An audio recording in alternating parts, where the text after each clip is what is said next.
Innallaha yaghfirudz dzunuba jami'a innahu huwal ghafurur rahim. Radio Roja 756 AM.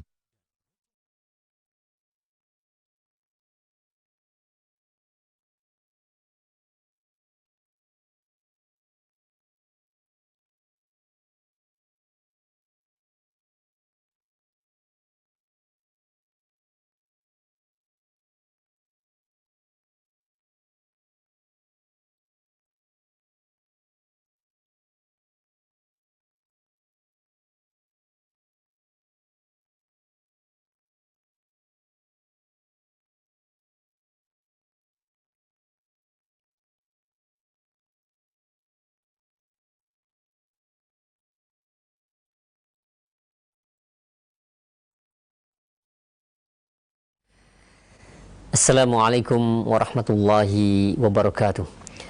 Alhamdulillah wassalatu wassalamu ala Rasulillah nabiyina Muhammadin wa ala alihi wa ashabihi wa man wala. Asyhadu an la ilaha illallah wahdahu la syarikalah wa asyhadu anna Muhammadan abduhu wa rasuluhu, amma ba'du. Saudara beriman dan seakidah, para pemerhati Roja yang semoga Allah Subhanahu wa taala menjaga dan merahmati kita semua. Alhamdulillah, di kesempatan pagi hari ini kita akan simak bersama kembali kajian rutin di hari Sabtu, disampaikan oleh Al-Ustadz Al-Fadil Yazid Abdul Qadir Jawas hafizahullah ta'ala. Alhamdulillah, kami saat ini sudah terkoneksi dengan beliau, dan pada kesempatan pagi ini beliau akan memberikan nasihat umum untuk kaum muslimin. Dan seperti biasa, untuk Anda para pemerhati Roja sekalian, setelah materi, bagi Anda yang ingin bertanya, silahkan Anda bisa mengirimkannya di nomor layanan WhatsApp di 0819896543. Baik, kita akan langsung simak bersama materi yang akan disampaikan. Kepada Al-Ustadz kami persilahkan, falyatafadhal mashkur.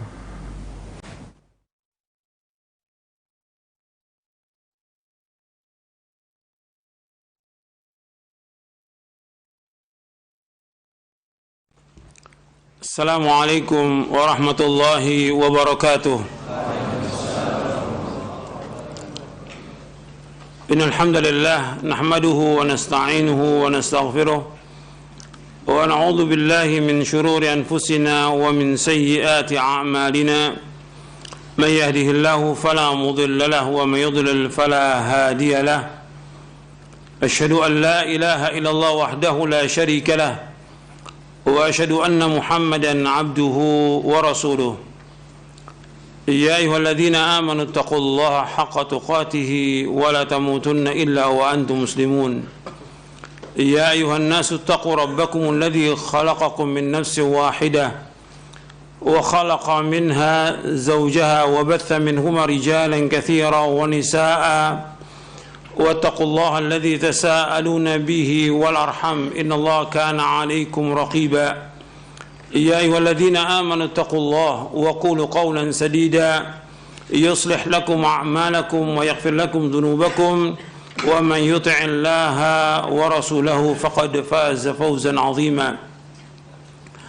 أما بعد فإن أصدق الحديث كتاب الله وخير الهدي هدي محمد صلى الله عليه وعلى آله وسلم وشر الأمور محدثاتها وكل محدثة بدعة وكل بدعة ضلالة وكل ضلالة في النار.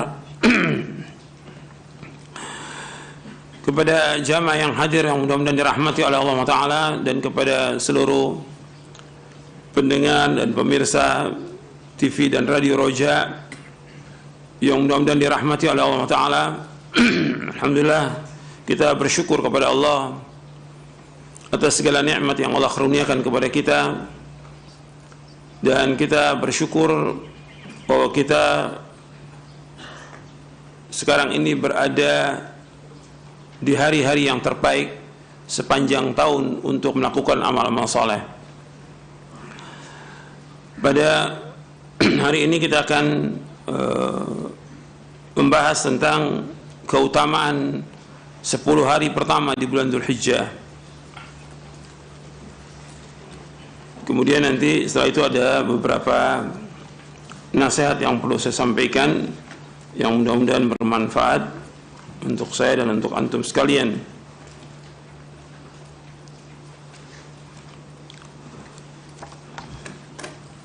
Yang pertama kita bahas tentang keutamaan 10 hari di bulan pertama di bulan Dzulhijjah. Ini merupakan hari yang paling baik sepanjang tahun, dari mulai tanggal 1 Dzulhijjah sampai tanggal 10 Dzulhijjah. Jadi semua amalan saleh yang dikerjakan pada 10 hari pertama di bulan Dzulhijjah ini amal-amal yang dicintai oleh Allah Ta'ala dan lebih utama dari seluruh amalan yang dilakukan sepanjang tahun. Rasulullah SAW bersabda, "Ma min ayyamin al-amalu salihu fiha ahabbu ila Allah azza wa jalla min hadhihi al-ayyam." Yani ayyam al-ashra. Qalu ya Rasulullah wal jihadu fi sabilillah, qala wal jihadu fi sabilillah illa rajulun kharaja bi nafsihi wa malihi falam yarji' min dhalika bi syai'in. Tidak ada hari di mana satu amal saleh lebih dicintai oleh Allah melebihi amal saleh yang dilakukan di hari-hari ini. Tidak ada hari di mana satu amal saleh lebih dicintai oleh Allah melebihi amal saleh yang dilakukan pada hari-hari ini, yaitu 10 hari pertama bulan Dzulhijjah. Para sahabat radhiyallahu anhum ajma'in bertanya, "Wahai Rasulullah, termasuk lebih utama dari jihad fisabilillah?"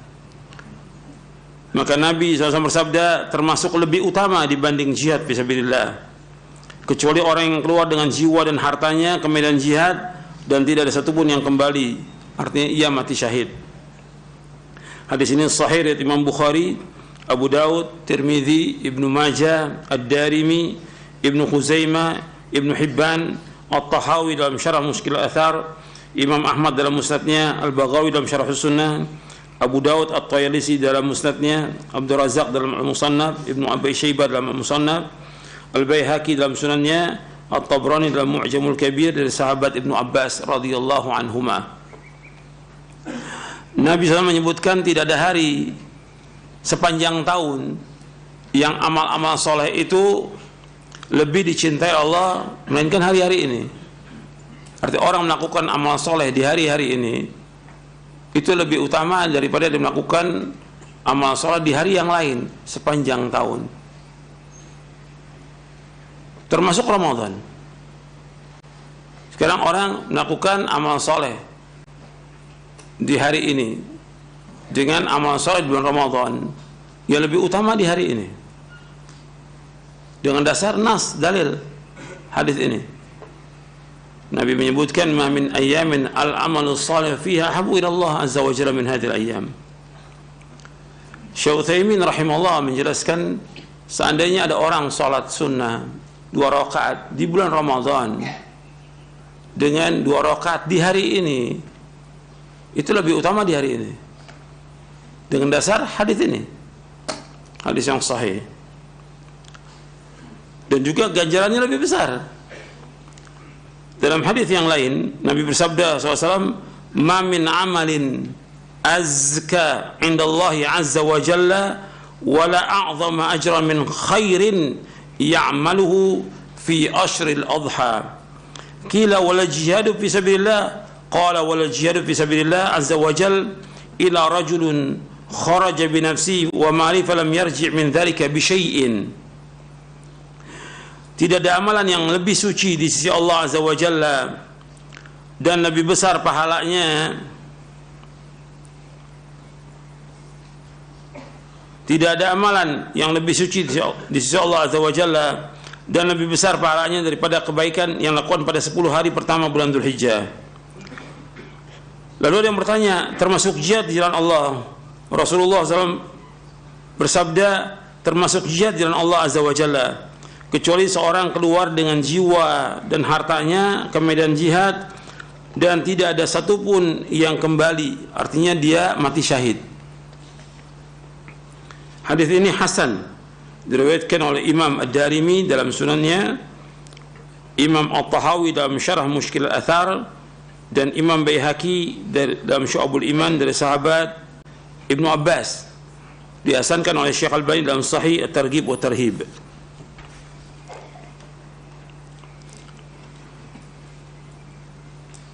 Kemudian dalam hadis yang lain ini Nabi menyebutkan bahwa tidak ada hari yang amal yang paling suci, yang lebih besar pahalanya daripada kebaikan yang dilakukan pada 10 hari pertama bulan Dzulhijjah.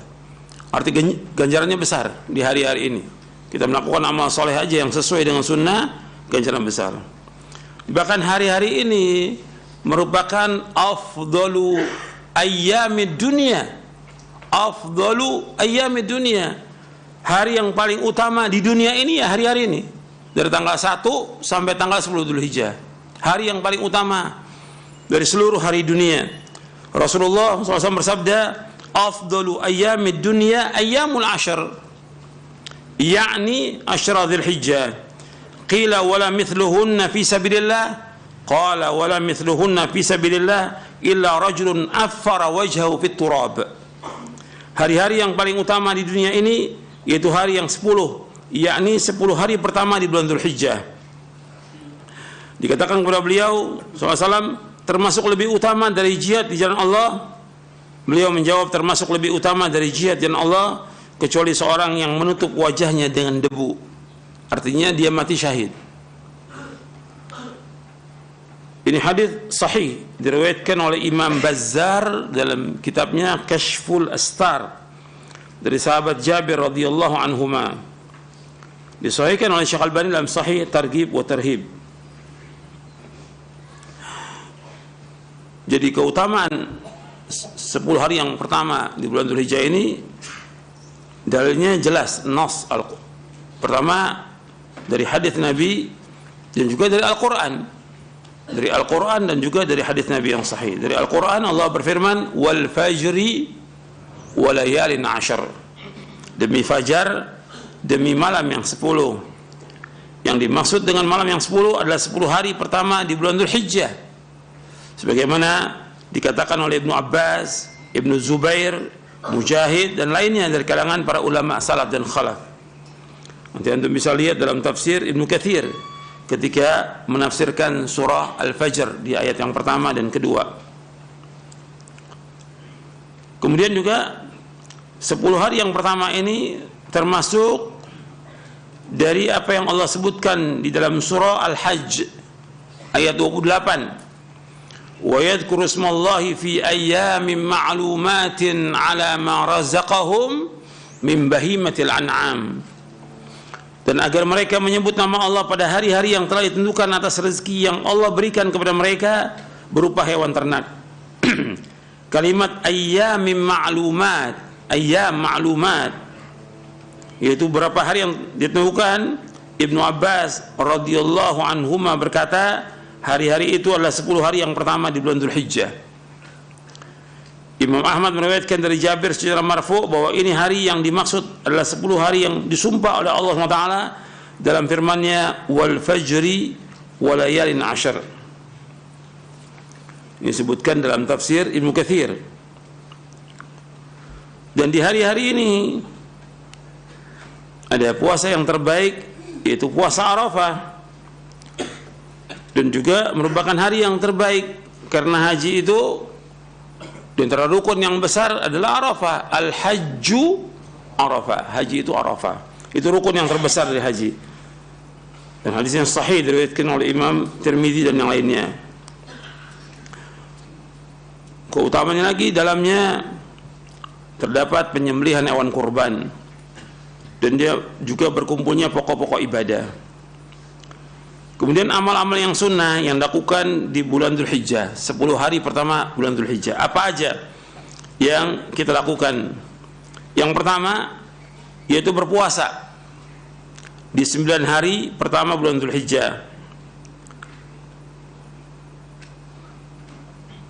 Jadi bisa kita melakukan puasa dari mulai awal Dzulhijjah sampai tanggal 9. Puncaknya, utamanya tanggal 9. Yaitu puasa apa? Arafah. yang menghapuskan dosa setahun yang lalu dan setahun yang akan datang. Diriwayatkan dari salah seorang istri Nabi SAW, kana Rasulullah SAW yasumu tis'a dzulhijjah wa yawma asyura wa thalathata ayyamin min kulli syahr wa awal itsnain min asy-syahr wal khamis. Rasulullah SAW biasa berpuasa pada 9 hari bulan Dzulhijjah, hari Asyura hari Asyura tanggal 10 Muharram, 3 hari pada setiap bulan, dan hari Senin pertama di awal bulan serta hari Kamis. Hadis ini sahih, diriwayatkan oleh Imam Abu Daud. Di sini kalimatnya Nabi berpuasa pada 9 hari bulan Dzulhijjah. Karena Rasulullah SAW yasumu tis'a Dzulhijjah wa yawm Asyura. Hadis ini sahih. Nabi puasa dari tanggal 1 sampai tanggal 9 Dzulhijjah. Kemudian puasa Asyura 3 hari setiap bulan, kemudian Senin dan Kamis. Hadis ini menganjurkan kita berpuasa pada dari tanggal 1 sampai tanggal 9 Dzulhijjah. Dan ini merupakan pendapat jumhur ulama. Ada hadis yang lain yang menjelaskan Nabi tidak puasa, yaitu hadis Aisyah radhiyallahu anha wa ardhaha. Beliau mengatakan, ma ra'aitu Rasulullah SAW sha'iman fil ashri qat. Aku tidak pernah sekalipun melihat Rasulullah SAW berpuasa pada 10 hari pertama bulan Dzulhijjah. Hadis ini sahih, diriwayatkan oleh Imam Muslim. Dijelaskan oleh para ulama tentang dua hadis ini. Sepertinya bertentangan. Yang satu, istri Nabi mengatakan Nabi puasa 9 Dzulhijjah, sedangkan Aisyah mengatakan aku belum pernah melihat Rasulullah berpuasa pada 10 hari pertama bulan Dzulhijjah. Imam Ahmad rahimahullah berkata tentang dua hadis yang bertentangan ini, bahwasanya yang menetapkan puasa pada 10 hari pertama Dzulhijjah lebih didahulukan daripada yang menafikan. Karena ini kaidah bahwa al-muthbitu muqaddamun 'ala nafi. Yang menetapkan itu didahulukan daripada yang menafikan. Yang menetapkan Nabi berpuasa itu dahulukan daripada yang menafikan. Karena yang menetapkan itu ada ilmu padanya, sedang menafikan tidak ada ilmu. Jadi orang ketika mengabarkan sesuatu ini terjadi dengan ada mengatakan tidak terjadi, maka yang dipegang mengatakan ada terjadi. Karena dia ada ilmu di situ, tambahan ilmu. Jadi al-muthbit muqaddam 'ala nafi. Yang menetapkan didahulukan daripada yang tidak. Ini juga dijelaskan oleh Syekh Utsaimin rahimahullah dalam kitabnya Syarhul Mumti' 'ala Zadul Mustaqni' di juz yang ke-6. Imam An-Nawawi rahimahullah berkata dalam Syarah Muslim ketika menjelaskan hadis Aisyah, perkataan Aisyah bahwa beliau SAW tidak berpuasa pada 10 hari tersebut, bahwasanya mungkin beliau SAW tidak berpuasa karena satu sebab, seperti sakit, safar atau selainnya, atau Aisyah radhiyallahu anha memang tidak melihat beliau SAW berpuasa pada hari tersebut, tetapi tidak melihatnya Aisyah tidak mengharuskan bahwa beliau SAW tidak berpuasa. Dan ini ditunjukkan oleh hadis yang pertama dalam syarah Sahih Muslim. Syekh Muhammad bin Shalih Utsaimin rahimahullah berkata bahwasanya itu merupakan pengabaran dari Aisyah tentang apa yang dia ketahui, dan perkataan Rasulullah SAW didahulukan atas sesuatu yang tidak diketahui oleh perawi. Imam Ahmad rahimahullah telah merajikan bahwasanya Nabi SAW berpuasa pada 10 hari tersebut. Jika hadis tersebut ditetapkan maka tidak ada masalah, dan jika tidak ditetapkan sesungguhnya puasa pada 10 hari tersebut termasuk dari keumuman amal-amal soleh. Karena Nabi menyebutkan tidak ada amal soleh yang paling baik dilakukan melainkan pada 10 hari yang pertama bulan Dzulhijjah. Puasa termasuk amal soleh. Itu penjelasan dari Syekh Muhammad bin Shalih Utsaimin rahimahullah dalam Fatawa Fadilatul Syekh Al-Allamah Muhammad bin Shalih Utsaimin fi Zakati was Siyam.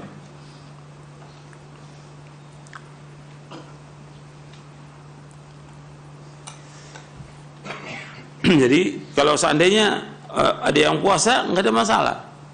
Tapi kalau dia tidak puasa, dia mengambil tanggal 9 saja Arafah, nggak ada masalah. Nggak ada masalah. Ini amal sunnah aja.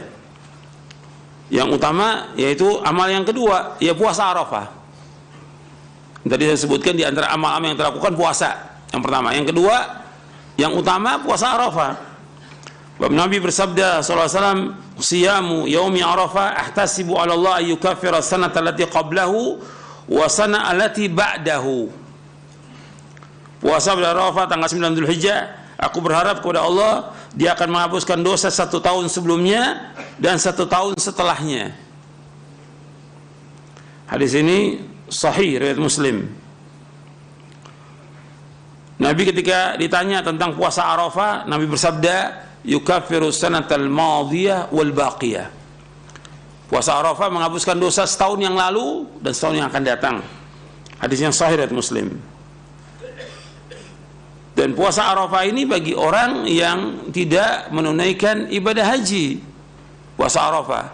Adapun bagi orang yang menunaikan ibadah haji, dia tidak disyaratkan untuk puasa.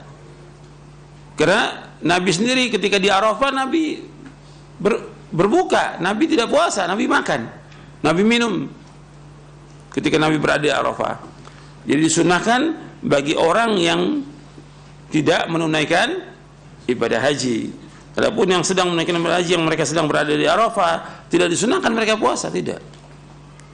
Kita contoh kita Rasulullah SAW, Rasulullah tidak puasa dan para sahabat tidak puasa.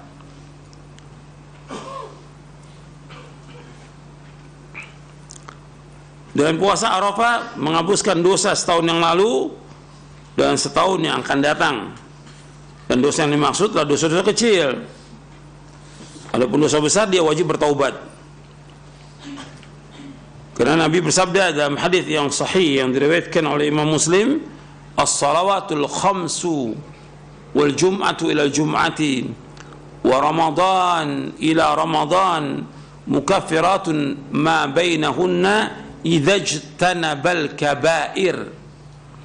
Kata Nabi SAW, "As-salawatul khams," salat yang 5 waktu, wal jum'ah ila jum'ah, satu Jumat ke Jumat berikutnya, wa Ramadan ila Ramadan, Ramadan sampai Ramadan berikutnya, mukaffiratun ma bainahunna, akan menghapuskan dosa-dosa di antara keduanya, idza ijtanabal kaba'ira, apabila dia menjauhkan dosa besar. Jadi yang dihapuskan dari puasa Arafah itu dosa apa? Dosa kecil. Sama dari sholat ke sholat berikutnya, dari Jumat ke Jumat berikutnya. Sebab di sini diberikan syarat oleh Nabi SAW, idza ijtanabal kaba'ir, apabila dia menjauhkan dosa-dosa besar. Jadi kalau dia berbuat dosa besar, dia wajib bertaubat kepada Allah dengan taubatan nasuha. Yang ketiga, dari amal-amal soleh yang dilakukan pada 10 hari yang pertama bulan Dzulhijjah, dianjurkan memperbanyak ucapan tasbih, subhanallah, tahlil, la ilallah, dan takbir, Allahu Akbar. Dianjurkan memperbanyak ucapan tasbih, subhanallah, tahlil, la ilallah, dan takbir, Allahu Akbar. Dasarnya itu hadis Abu Hurairah yang marfu'. Dia berkata, "Ma min ayyamin ahabbu ila Allah azza wa jalla al-amalu fihinna min ashri Dzulhijjah fa 'alaikum bitasbihi wa tahlili wa takbir." Tidak ada hari yang amal-amal salat lebih dicintai oleh Allah azza wa jalla daripada 10 hari yang pertama bulan Dzulhijjah. Maka adalah kalian bertasbih, bertahlil dan bertakbir. Hadis ini hasan, diriwayatkan oleh Abu Uthman Al-Buhaidam Al-Fawaid, dibawakan oleh Syekh Albani, dihasankan oleh Syekh dalam kitabnya Irwaul Ghalil fi takhrij hadits Manaris Sabil. Beliau menyebutkan bahwa dianjurkan untuk memperbanyak tasbih, tahlil dan takbir. Subhanallah, la ilaha illallah, Allahu Akbar. Kemudian juga dianjurkan kita bertakbir dari mulai pagi di hari Arafah sampai di sore hari tanggal 13 Dzulhijjah, hari terakhir di ayyamut tasyrik. yaitu mengucapkan Allahu Akbar, la ilaha illallah, Allahu Akbar, walillahil hamd. Terus kita ulang-ulang dari mulai hari Arafah, dari pagi sampai tanggal 13 Dzulhijjah. Kemudian yang keempat, memperbanyak amal soleh dan ketaatan kepada Allah.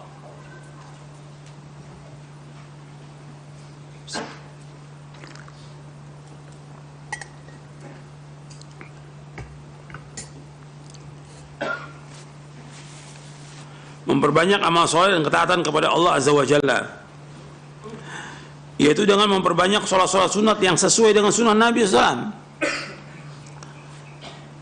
bersedekah, berbakti pada kedua orang tua, menjambung tali silaturahim, bertaubat kepada Allah Azza wa Jalla, memperbanyak istighfar, memperbanyak zikir kepada Allah, bertakbir, membaca Al-Quran, dan amal-amal soleh lainnya.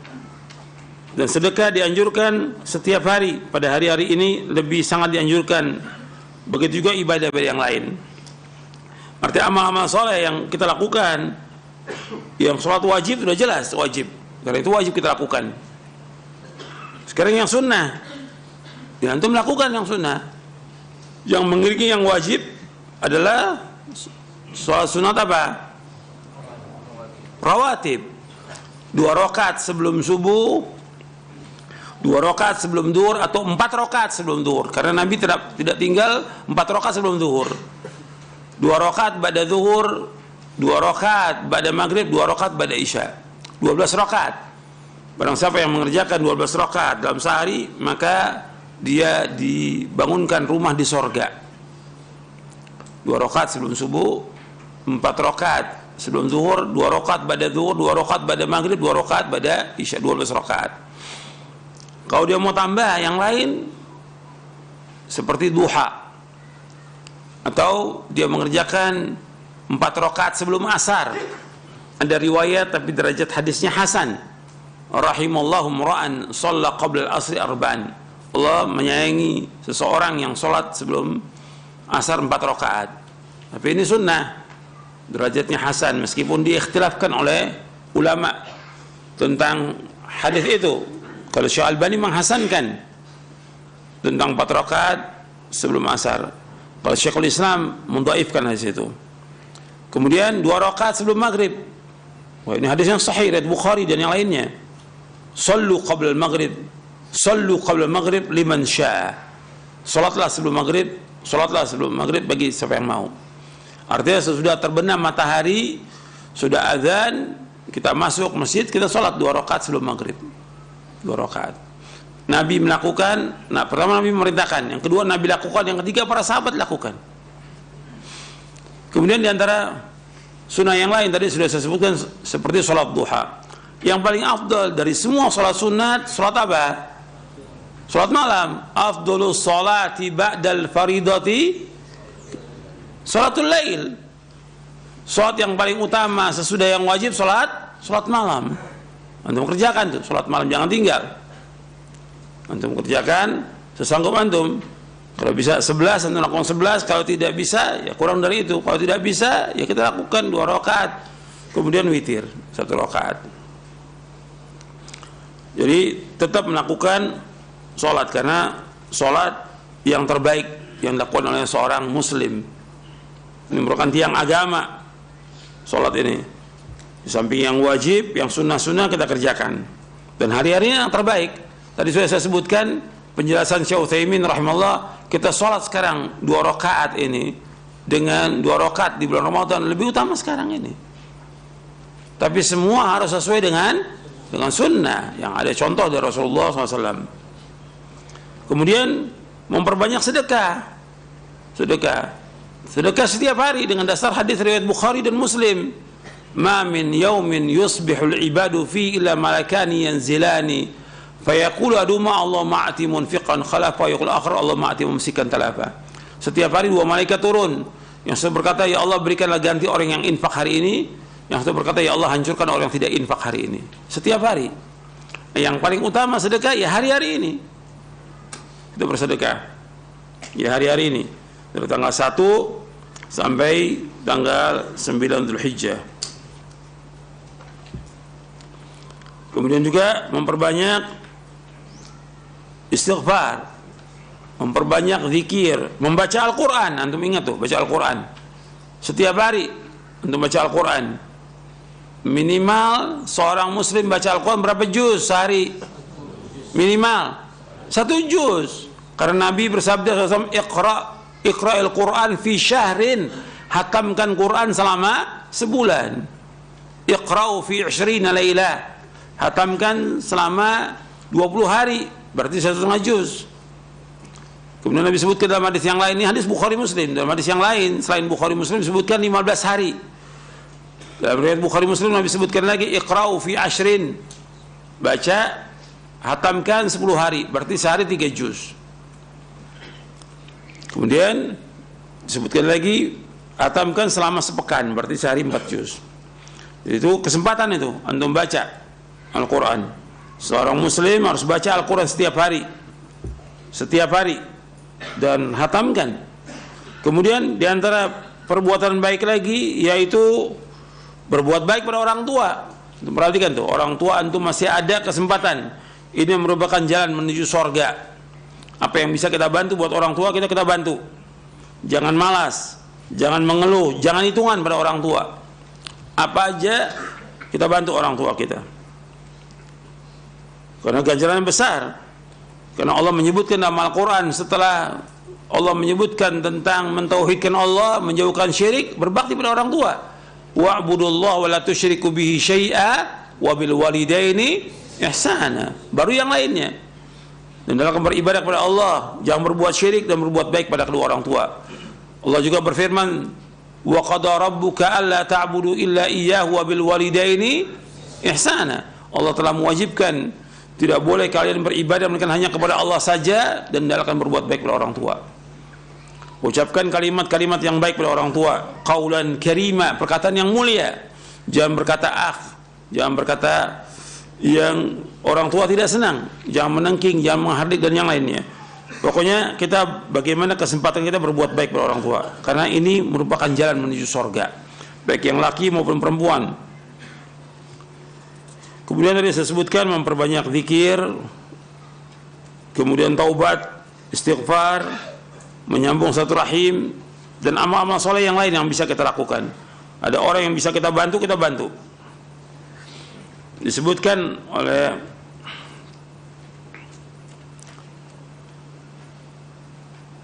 disebutkan tentang Sa'id bin Jubair, bahwa Sa'id bin Jubair itu apabila sudah masuk 10 hari pertama bulan Dzulhijjah, dia bersungguh-sungguh untuk melakukan amal-amal soleh sebanyak-banyaknya.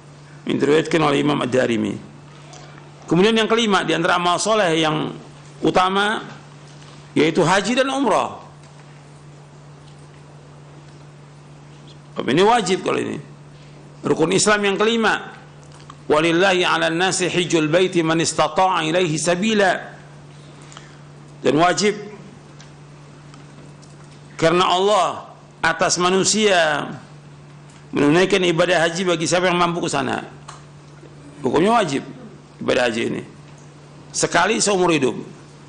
Makanya harus usaha seorang muslim untuk menunaikan ibadah haji, yang laki maupun perempuan, dia wajib menunaikan ibadah haji. Dan ini utama. Dan keutamaan ibadah haji menghapuskan semua dosa. Keutamaan ibadah haji menghapuskan semua dosa, termasuk dosa besar. Karena apa? Nabi menyebutkannya ketika orang ibadah haji itu dia pulang dalam keadaan seperti dia lahir dari perut ibunya, berarti nggak ada dosa. Nabi bersabda sallallahu alaihi wasallam, man hajja lillahi falam yarfuth walam yafsuq raja'a ka yaumi waladatu ummuh.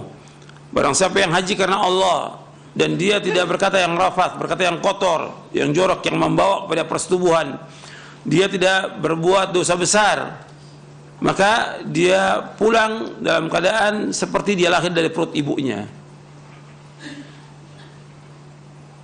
Ini sahih. Dan Nabi juga menyebutkan bahwa al-hajjul mabrur laisa lahu jazaa'un ilal jannah, bahwa haji yang mabrur enggak ada balasan kecuali surga. Saya bawakan tentang keutamaannya dalam buku Panduan Manasik Haji dan Umrah. Hadis yang tadi, yang man hajja hadzal bait falam yarfuth wa lam yafsuq raja kayaumi waladatu ummu, itu hadisnya sahih dari Bukhari dan Muslim dari sahabat Abu Hurairah.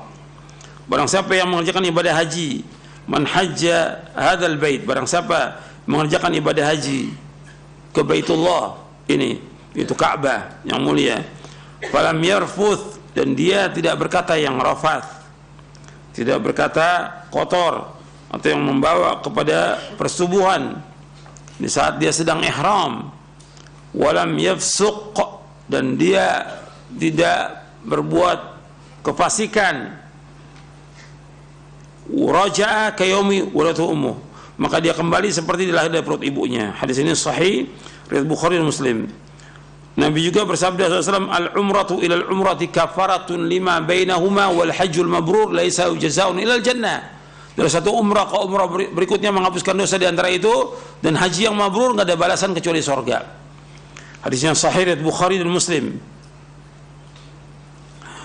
Dan juga haji dan umrah menghilangkan kefakiran dan menghapuskan dosa.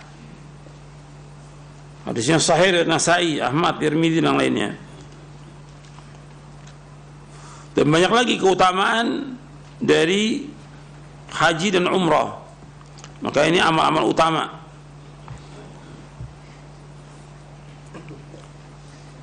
Jadi haji menghapuskan dosa sebelumnya, haji yang mabrur nggak ada balasan kecuali sorga, dan itu tujuan hidup seorang mukmin, sorga. Duanya orang yang haji dan umrah dikabulkan oleh Allah.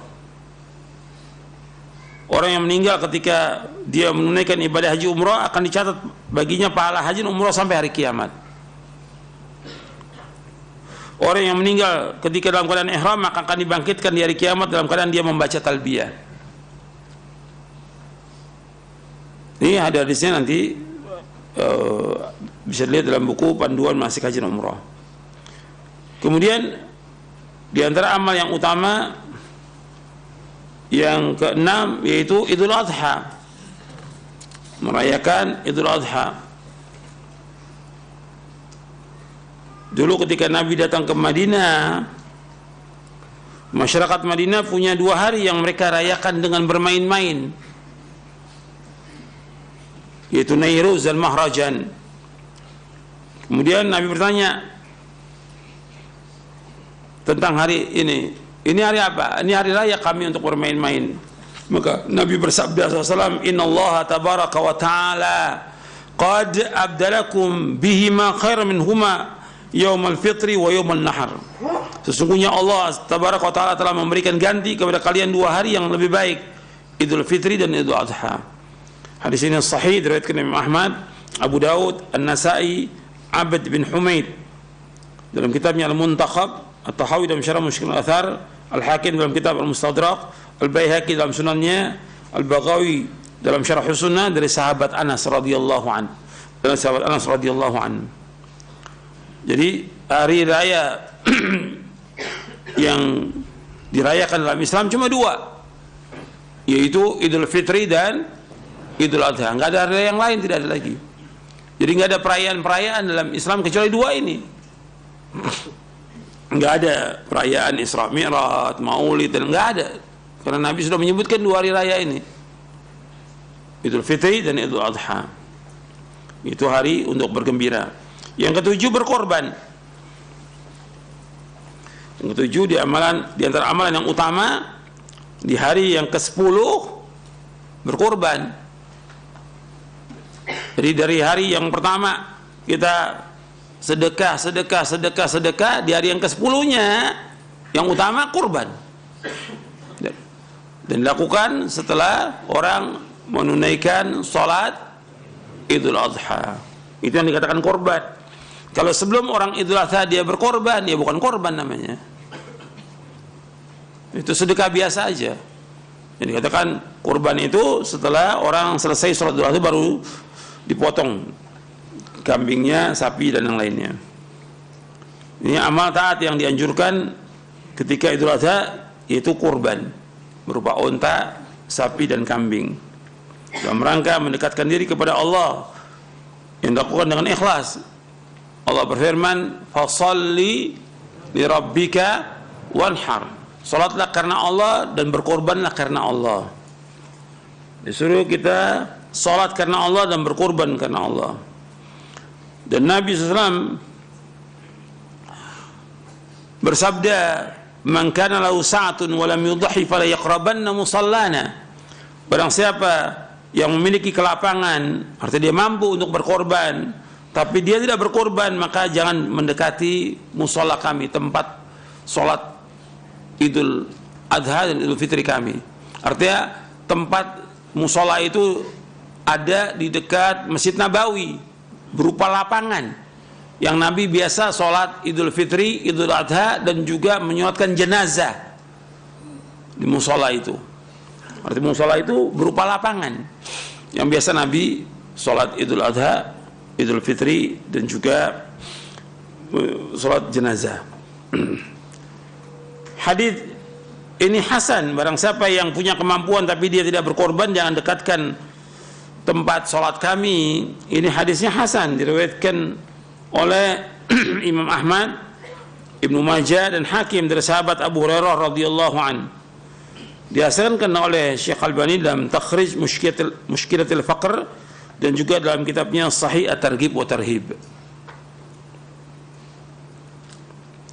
Jadi kurban itu wajib bagi yang mampu. Sebagian ulama mengatakan bahwa itu sunnah muakkadah saja. Tapi dengan dasar hadis ini, sebagian ulama berpendapat bahwa itu wajib. Bagi siapa? Bagi yang mampu. Wajib.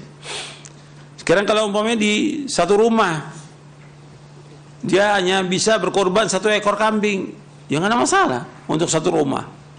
Seperti yang dilakukan para sahabat ini. Disebutkan oleh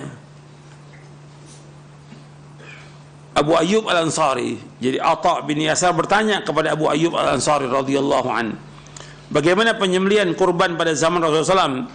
Beliau menjawab, kana rajulu yudhi bisyah anhu wa an ahli baitihi fayakulun wa yut'imun hatta tabaha an-nasu fasarat kama tara. Seseorang berkorban dengan seekor kambing untuk diri dan keluarganya, kemudian mereka memakannya dan memberi makan orang-orang sampai mereka berbangga, maka jadilah seperti yang kau lihat. Hadis ini sahih, diriwayatkan oleh Imam Tirmidzi dan Ibnu Majah, disahihkan oleh Syekh Albani dalam kitabnya Irwaul Ghalil fi Takhrij Ahadits Manaris Sabil, dan juga dalam Sahih Sunan Ibnu Majah. Artinya 1 ekor kambing cukup untuk satu keluarga. Kalau seandainya orangnya mampu, dia mau 2 ekor, dia mau 3 ekor, mau 4 ekor, nggak ada masalah, boleh. Karena itu yang terbaik dilakukan pada hari itu, pada tanggal 10 Dzulhijjah. Karena disuruh untuk berkorban yang memerintahkan Allah, fasholli li rabbika wanhar. Dan Nabi melakukannya. Nabi memotong 63 ekor. Seperti disebutkan bahwa Ali radhiyallahu disuruh Nabi untuk menyelesaikan sembelihan yang Nabi berkorban itu kurang lebih 63 ekor. Dilanjutkan oleh Ali bin Abi Thalib sampai selesai. Ali nggak sanggup, disuruh tukang-tukang jagal untuk melanjutkan. Tapi tukang jagalnya tidak diberikan dari hewan kurban itu. Syarat untuk hewan kurban sebagai tambahan ini yaitu hewan kurban itu ya berupa unta, sapi, kambing atau domba. Dan tentang umurnya, untuk unta 5 tahun, untuk sapi 2 tahun, dan untuk kambing berumur 1 tahun. Kemudian syarat juga tidak boleh berkorban dengan hewan yang memiliki cacat. Karena larangannya. Rasulullah SAW bersabda, arba'un la tajuzu fi dhuhaya, al-awra al-bayyinu awruha, al-bayyinu awaruha, wal maridatu al-bayyinu maraduha, wal arja al-bayyinu dal'uha, wal kabiratu allati la tunki. Rasulullah SAW berdiri di tengah-tengah kami, beliau bersabda SAW, ada 4 cacat yang tidak boleh dibolehkan pada hewan kurban. Hewan yang buta sebelah dan jelas sekali kebutaannya, hewan yang sakit dan tampak jelas penyakitnya. Yang ketiga, hewan yang pincang, yang tampak jelas pincangnya. Yang keempat, hewan yang sudah terlalu tua sampai tidak ada sumsumnya lagi. Hadis ini sahih riwayat Abu Daud, Nasai, Tirmidzi, Ibnu Majah dan Ahmad. Dan Nabi juga menyuruh kita untuk memperhatikan matanya. Kalau matanya buta nggak boleh, matanya picek nggak boleh. Begitu juga kalau kupingnya cacat, giginya ompong, nggak boleh. Itu ada dalilnya. Kata Ali radhiyallahu an, amara Rasulullah an nastashrif al-aina wal udhuna wala nudhi bi awra wala muqabalah wala mudabara wala kharqa wala tharma. Bahwa kami diperintahkan Rasulullah untuk memperhatikan mata dan telinga hewan kurban. Kami tidak menyembelih hewan yang buta, yang muqabalah, mudabarah, karma ataupun tarma. Muqabalah, kambing yang sebelah atau salah satu telinganya terpotong melebar dari depan dan tetap tergantung. Atau mudabarah, kambing yang sebelah telinganya terputus melebar dari belakang dan biarkan keadaan menggantung. Karma, salah satu telinganya ada lubang yang bulat, cacat, berlubang. Atau tharma, yaitu yang telah tanggal giginya, semuanya ompong. Itu nggak boleh. Hadisnya hasan, diriwayatkan oleh Imam Ahmad, Abu Daud dan Nasai. Kemudian bolehnya urunan sapi dan onta. Boleh untuk sapi 7 orang untuk 1 ekor, onta 7 orang, 1 ekor sapi ke 7 orang. Itu hadisnya sahih, diriwayatkan oleh Imam Muslim. Naharna Rasulullah amal Hudaybiyah al-badana an sab'atin wal baqara an sab'ah. Kami pernah menyembelih hewan kurban bersama Rasulullah SAW pada tahun Hudaybiyah, 1 ekor unta untuk 7 orang dan 1 ekor sapi untuk 7 orang. Hadisnya sahih riwayat Muslim. Dan ini yang ada, artinya untuk unta dan sapi. Kalau kambing urunan, patungan nggak ada nas. Ini kurban ibadah bukan? Ibadah. Kalau ibadah kembali kepada apa? Contoh, dalil. Nggak ada patungan. Biasanya disuruh tuh di sekolahan patungan karena gurunya pengen makan kambing. Gitu. Nggak ada. Gitu. Jadi 1 ekor kambing untuk 1 orang, nggak ada patungan itu. Kalau 1 keluarga ada nas tadi dalil. Riwayat Tirmidzi. Jadi dia 1 keluarga 1 ekor untuk 1 keluarga boleh. Kemudian waktu penyembelihan hewan kurban, penyembelihannya yaitu tanggal 10 Dzulhijjah, sesudah orang selesai sholat Idul Adha sampai hari tasyrik tanggal 13 Dzulhijjah. Nabi bersabda SAW, man dzaba qabla as-shalah fa inna yadhbahu li nafsihi wa man dzaba ba'da as-shalah faqad tamma nusukuhu wa asaba sunnatal muslimin. Nabi bersabda SAW, barang siapa yang menyembelih sebelum salat Id, maka sungguhnya dia menyembelih untuk dirinya sendiri, bukan korban. Dan barang siapa menyembelih sesudah salat Id, maka kurbannya sempurna dan dia telah menepati sunnah kaum muslimin. Hadis sahih Imam Ahmad. Jadi Nabi bersabda SAW, man dzabaha qabla shalah fa inna ma yadhbahu li nafsihi wa man dzabaha ba'da shalah, yakni salat al-Id, Idul Adha, faqad tamma nusukuhu wa asaba sunnatal muslimin. Barang siapa menyembelih sebelum salat Id, maka sungguhnya dia menyembelih untuk dirinya sendiri, bukan korban. Dan barang siapa menyembelih sesudah salat, maka kurbannya sempurna dan dia telah menepati sunnah kaum muslimin. Ini hadis sahih dari Imam Ahmad dan disahihkan oleh Syekh Al-Albani dalam silsilah hadits as-sahihah di juz yang kelima. Kemudian cara penyembelihan, kemudian ayam tasyrik, Nabi menyebutkan kullu ayami tasyrik dzabhun. Kullu ayami tasyrik dzabhun. Setiap hari tasyrik adalah hari untuk menyembelih kurban.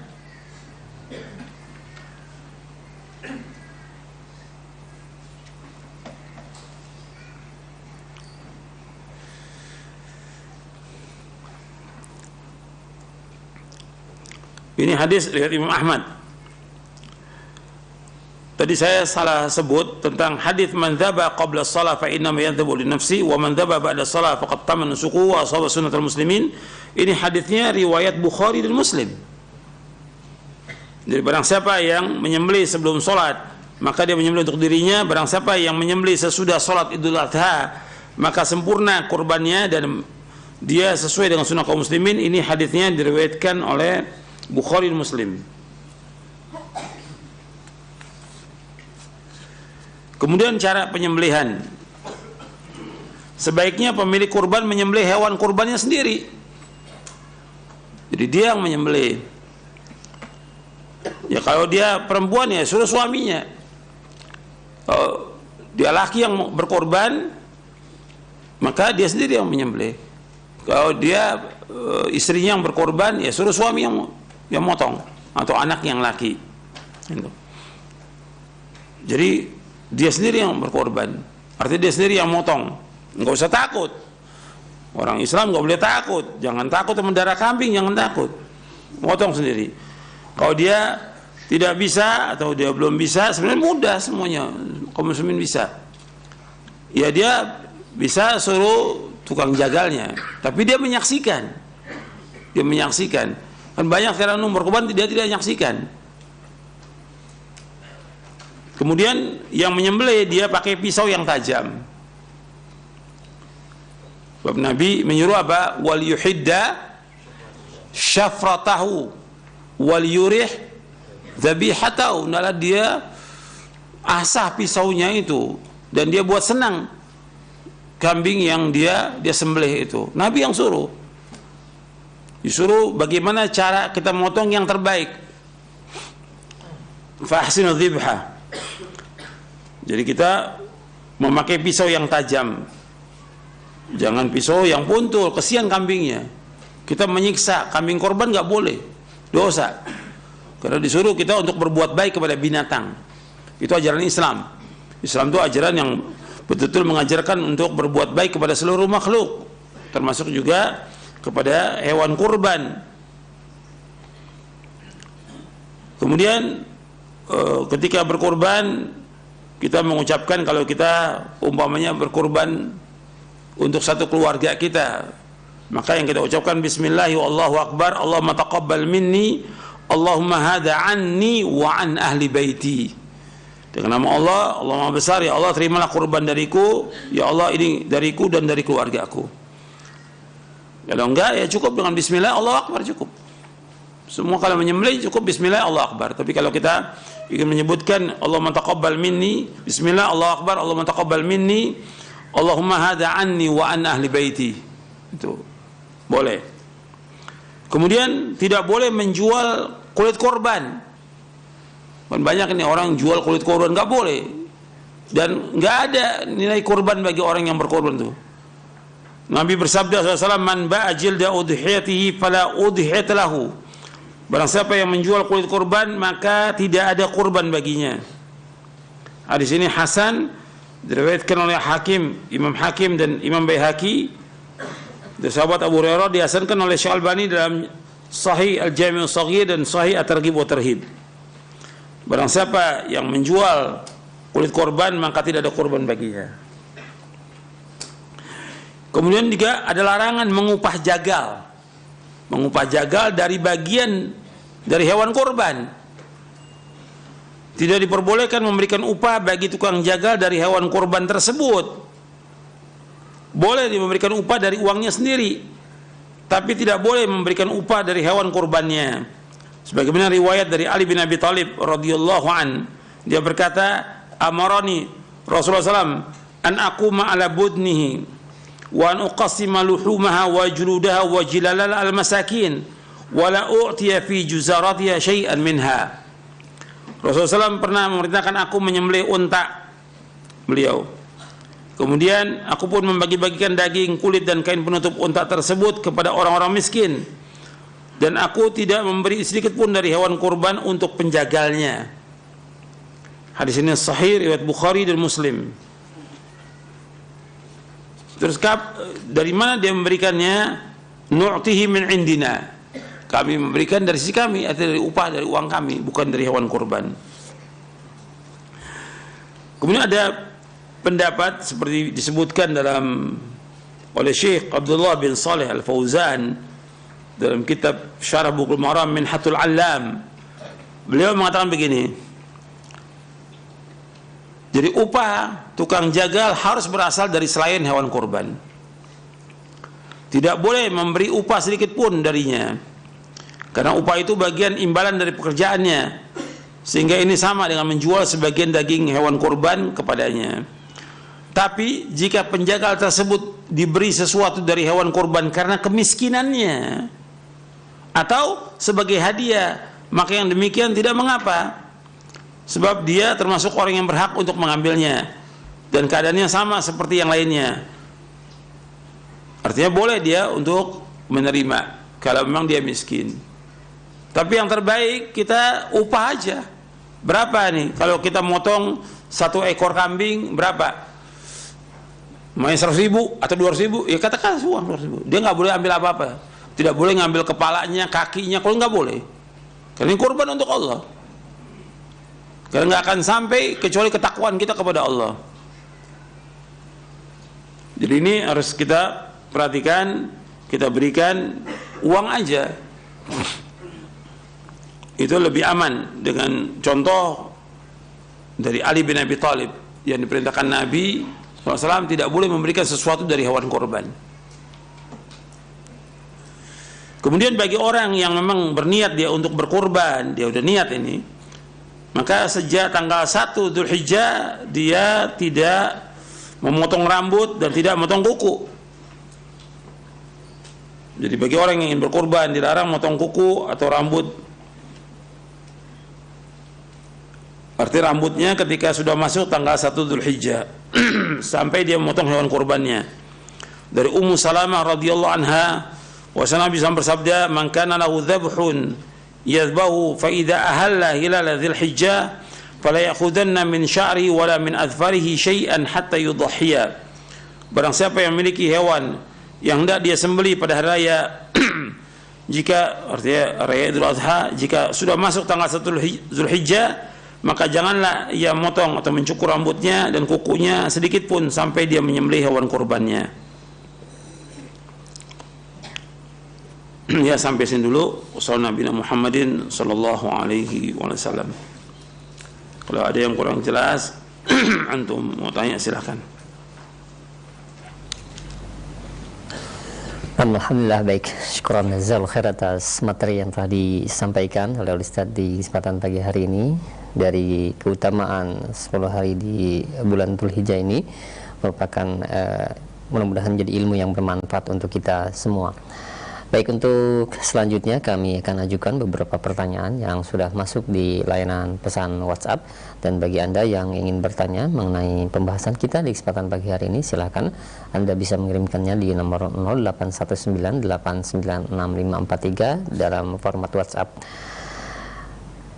Baik, untuk yang pertama kami ajukan dari hamba Allah yang berada di Bogor.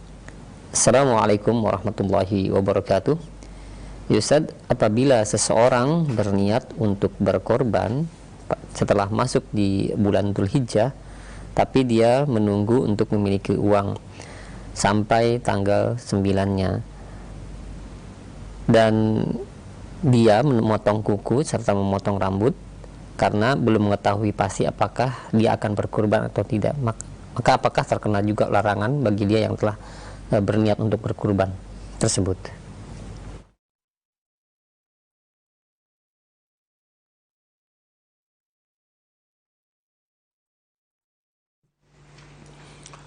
Alhamdulillah wassalatu wassalamu Rasulullah. Pertanyaannya berkaitan dengan orang yang dia ingin berkorban, tapi dia nggak tahu bahwa dia ada uang atau tidak ada uang. Berarti kalau dia memang baru niat saja dan uangnya belum jelas apakah dia korban atau tidak, maka secara hukum syari nggak ada masalah dia untuk menggunting kuku dan yang lainnya. Kecuali kalau memang dia sudah ada uang dan dia akan korban. Kan secara umum rata-rata orang sekarang ini dia mau berkorban itu 1 bulan sebelumnya dia sudah niat mau berkorban karena sudah ada uangnya. Sekarang ini, ya. Beda memang kalau orang yang memang miskin nggak punya apa-apa, tapi tetap dia niat ingin berkorban. Sebenarnya kan korban tergantung kewajibannya, tergantung apa? Istita'ah, kemampuan. Kalau dia mampu wajib, tapi kalau dia nggak mampu, tapi kan ada orang yang dia pengen korban, gitu. Sekarang dia belum ada uang, baru ada uangnya tanggal 9 Dzulhijjah. Ya untuk sebelumnya nggak ada masalah, karena di sini kaitannya dengan kalau memang dia sudah mau untuk berkorban, tapi belum ada uangnya. Kemungkinan besar dia tidak berkorban karena memang nggak ada uang. Jadi kaitannya dengan orang yang memang sudah ada uangnya dan memang dia sudah niat untuk berkorban ketika masuk tanggal 1 Dzulhijjah, maka dia tidak boleh menggunting kuku. Wallahu alam. Kemudian kalau seandainya dia lupa, dia sudah niat korban, kemudian dia motong kuku, ya tinggal dia istighfar kepada Allah, karena nggak ada pengaruh terhadap korbannya. Tetap korbannya sah menurut penjelasan para ulama. Wallahu alam. Yang lain. Nah, baik. Syukran jazakallahu khair atas jawaban Ustaz.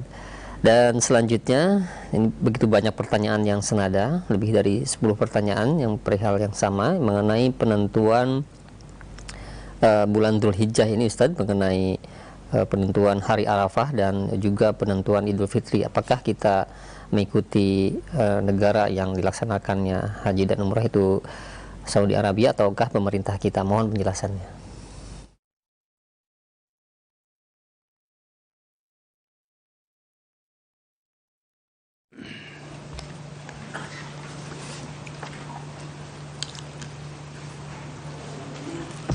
Alhamdulillah wassalatu wassalamu rasulullah.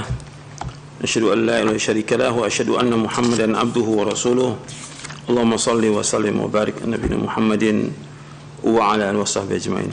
Ini yang selalu ditanyakan setiap tahun berkaitan dengan Idul Adha, apakah kita ikut Saudi Arabia, apakah kita setiap negeri tergantung pada ru'yatnya. Ini perbedaan ijtihad para ulama dalam masalah ini. Berbeda para ulama tentang masalah ini. Yang kita ya berlapang dada dalam masalah ini, karena ini ijtihad, perbedaan. Cuma kita mengambil yang mana yang kuat, yang rajih dari dua pendapat ulama. Kalau kita lihat ya, dari hadis Nabi SAW, dari zaman dahulu sudah ada perbedaan tentang masalah ini. Karena untuk menyatukan matla satu tempat, satu hilal untuk seluruh dunia, satu hal yang mustahil. Kita kembalikan kepada nas likulli baladin ru'yatum. Setiap negeri tergantung kepada ru'yatnya. Seperti yang kejadian sekarang tahun ini. Tahun ini kan hari Kamis tanggal 30 Juni itu tanggal 1 Dzulhijjah di Saudi Arabia. Yang tahun ini nih. Kemudian keputusan Departemen Agama baru besoknya Jumat 1 Juli merupakan 1 Dzulhijjah. Sekarang bagaimana perbedaan seperti ini dibawakan oleh Syekh Utsaimin rahimahullah. Ada sebagian orang yang berpendapat tentang masalah ini, kita puasa kita ikut pemerintah dalam Arafah dan Idul Adha secara mutlak. Yang kedua, kata Syekh Utsaimin, ini saya bawakan fatwa Majmu' Fatawa wa Rasail Fadilatul Syekh Muhammad bin Shalih Utsaimin rahimahullah di juz yang ke-19. Juz 19. Di halaman 39 sampai halaman 43. Kata beliau, ada yang puasa dan juga berbuka mengikuti Saudi Arabia. Ada yang ikut Saudi Arabia dalam Arafah dan Idul Adha secara mutlak. Jadi saya ulangi, ada yang ikut pemerintah dalam Arafah dan Idul Adha secara mutlak, ada yang ikut Saudi Arabia dalam Arafah dan Idul Adha secara mutlak, ada yang ikut Saudi Arabia dalam Arafah saja, sedangkan Idul Adha tetap ikut pemerintah. Ini masalah yang diperhatikan, mana yang kuat dari pendapat-pendapat ini. Kita kembali kepada pokok permasalahan. Semua kembalinya kepada ru'yatul hilal. Semua masalah kembali kepada ru'yatul hilal. Adanya hari Arafah, berarti kan hari Arafah itu berarti adanya pada tanggal kapan? 9 Dzulhijjah, setelah Saudi melihat ru'yatul hilal. Begitu juga kita di sini menentukan dengan ru'yatul hilal di sini. Pemerintah menentukan. Kalau seandainya pemerintah salah dalam menentukan, itu tanggung jawab siapa? Pemerintah, bukan kita.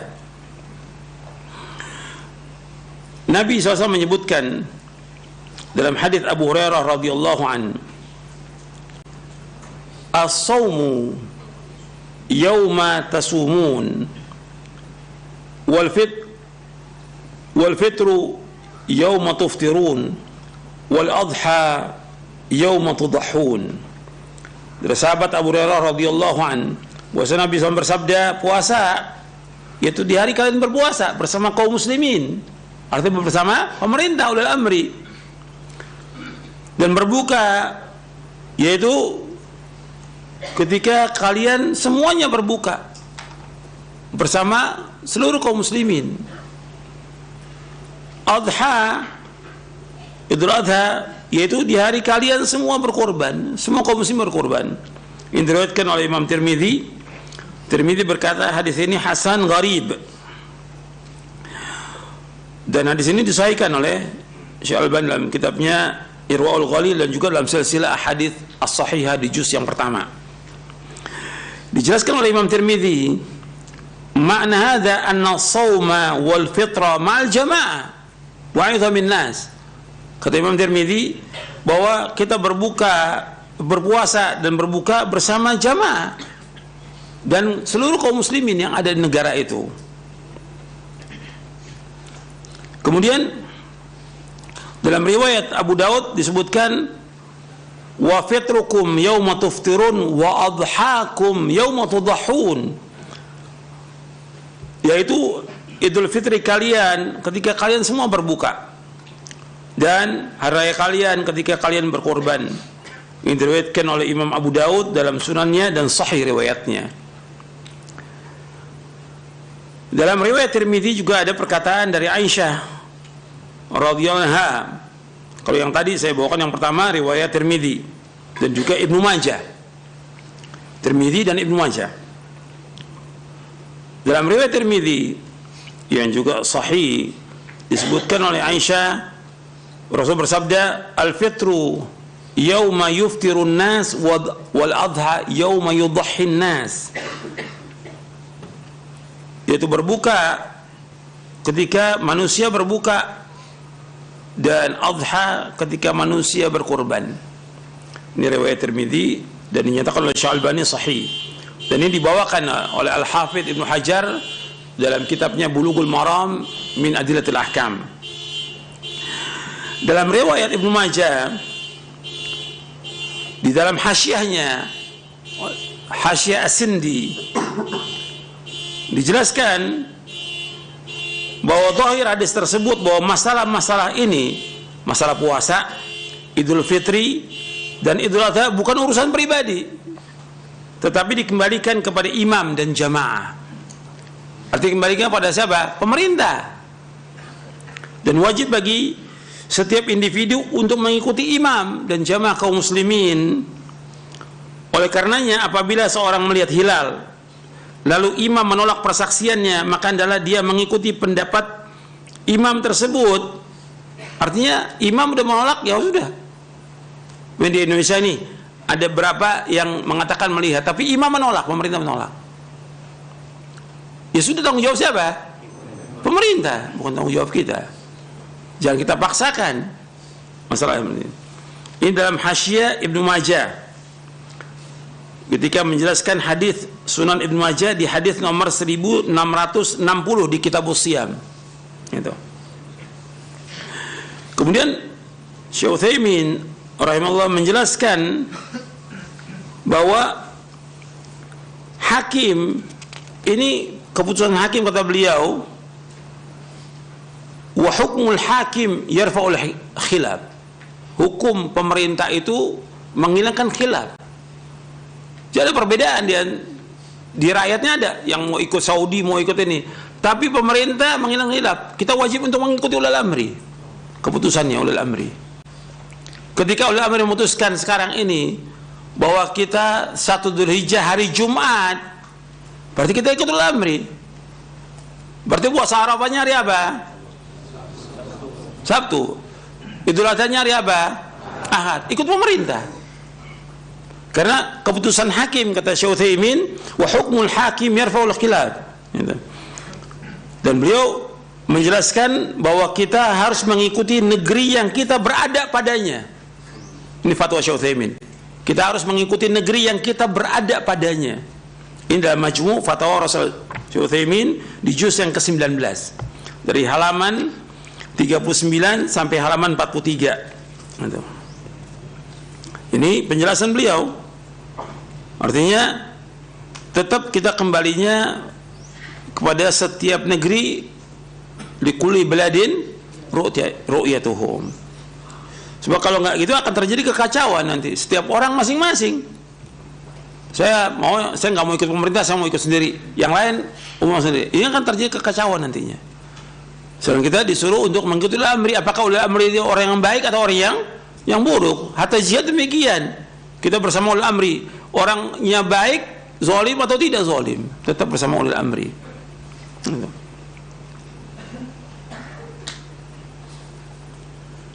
Jadi masalah ini kata beliau khilafiyah, tapi hukum hakim itu adalah menghilangkan khilaf.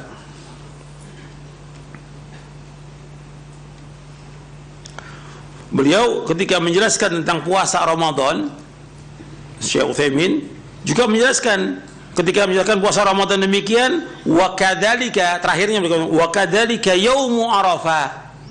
Wa kadzalika yaumu Arafah. Kata beliau, ittabi'u al-balad alladhi antum fihi. Kalian ikut negeri yang kalian ada padanya. Jadi puasa Arafah kita ikut negeri ini umumannya. Jangan kemudian puasa Arafah ikut Arafah, lebarannya ikut di sini. Berarti ada 1 hari itu yang kosong. Iya. Jadi kita mengikuti negeri yang ada. Itu yarfa'ul khilaf. Beliau juga ditanya di halaman 47 di juz yang ke-19 di Kitabus Shiyam, fatwa Syekh Utsaimin ketika ditanya tentang masalah matla'. Apakah kita dengan satu matla', mengikuti satu matla', bahwa kalau Saudi umumkan semua negara harus ikut. Kata beliau,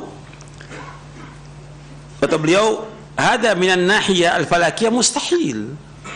Dari segi ilmu falak mustahil, nggak mungkin. Semua negara seluruh dunia harus ikut Saudi, mustahil, karena beda waktu dan beda jam.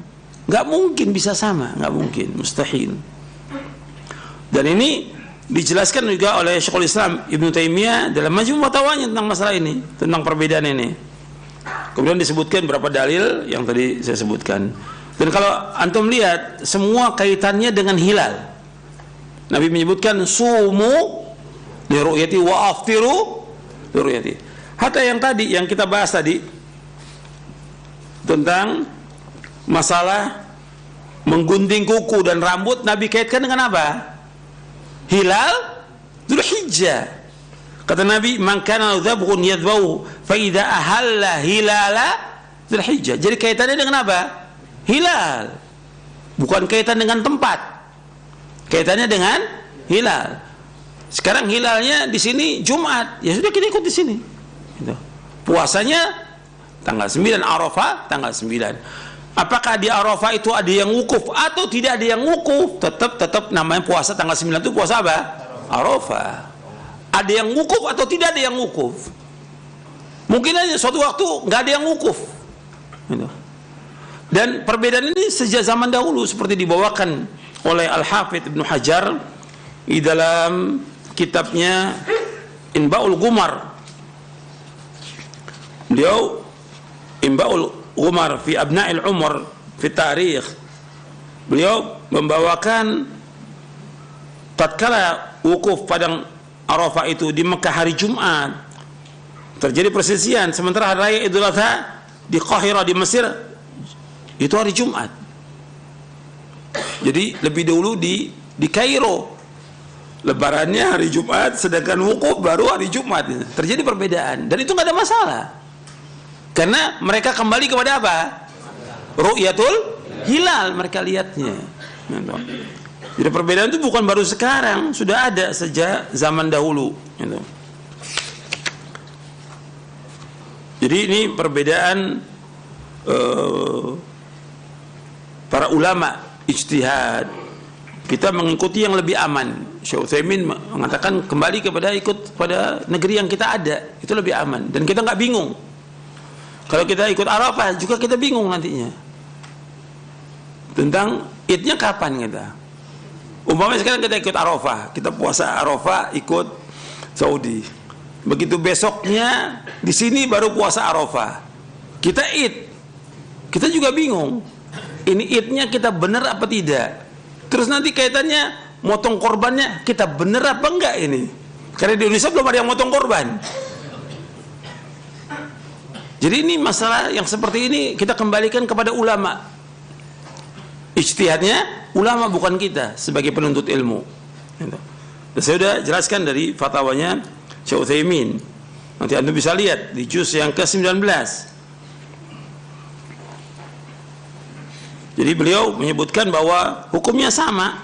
Artinya hukumnya Idul Fitri dengan hilal, begitu juga Idul Adha dengan hilal. Maka kalian mengikuti negara kalian. Syekh Utsaimin menyebutkan ikuti negara kalian. Ini nasnya jelas beliau menyebutkan demikian dalam fatwanya.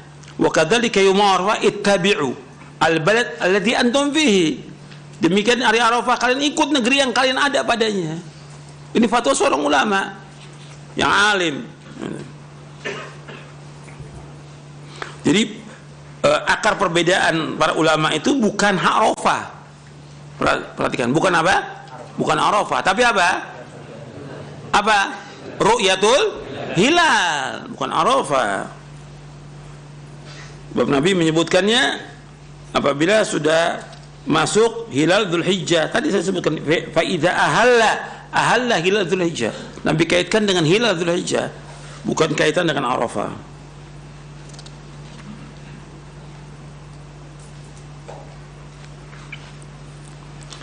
Itu yang bisa saya jawab gitu. Jadi merupakan ijtihadnya para ulama, ya kita yang lebih aman dan lebih tenang ya kita ikut negeri yang kita berada padanya. Jadi kita puasa Arafah ikut negeri ini. Meskipun kita berbeda dengan orang yang sedang wukuf di Arafah, karena memang sudah berbeda tentang apanya. Rasulullah ini berbeda. Ya jelas otomatis berbeda juga tentang puasanya. Begitu juga kita berbeda tentang apanya, tentang Idul Adha-nya berbeda dengan yang di Saudi. Nggak ada masalah. Perbedaan ini sejak zaman dulu sudah ada dan Al-Hafidh sudah bawakan dari zaman dahulu. Bahkan bukan hanya generasi Al-Hafidh, kan jauh abad ke-7. Di masa tabi'in juga sudah ada perbedaan tentang masalah ini. Masa tabi'in antara negeri satu negeri dengan negeri yang lain berbeda pendapat, nggak ada masalah. Yang penting kita jelas-jelas melihat hilal. Kalau dikatakan kita nggak lihat hilal, kita ikmal, ya itu urusan pemerintah. Tanggung jawabnya tanggung jawab siapa? Pemerintah, bukan urusan pribadi, bukan kelompok, bukan jamaah, bukan organisasi, bukan organisasi. Tapi apa ikut apa? Ikut ulil amri. Kalau dia salah tanggung jawab dari Allah. Jelas sampai sini. Gitu. Saya pikir itu yang bisa saya jawab, kurang lebihnya saya mohon maaf. Cukup sampai di sini kajian kita. Wassalamualaikum Muhammadin sallallahu alaihi wasallam. Subhanakallahumma bihamdik asyhadu an la ilaha illa anta astaghfiruka wa atubu ilaik. Assalamualaikum warahmatullahi wabarakatuh. Alhamdulillah, baik, syukuran jazakallahu khair untuk Al Ustaz. Sekali lagi kami ucapkan atas waktu yang telah diluangkan dan ilmu yang telah disampaikan. Mudah-mudahan jelas bagi kita dan ilmu yang bermanfaat yang mudah-mudahan kita bisa mengamalkan dalam kehidupan kita. Dan jazakumullah khairan, barakallahu fikum kepada Anda para pemerhati roja sekalian yang sudah menyimak acara kami di kesempatan pagi hari ini. Dan semoga Allah Subhanahu wa taala mengaruniakan kepada kita semua ilmu yang bermanfaat, yang tentunya ilmu yang menghasilkan amal. Demikian kami undur diri, mohon maaf apabila ada kesalahan. Wassalamualaikum warahmatullahi wabarakatuh.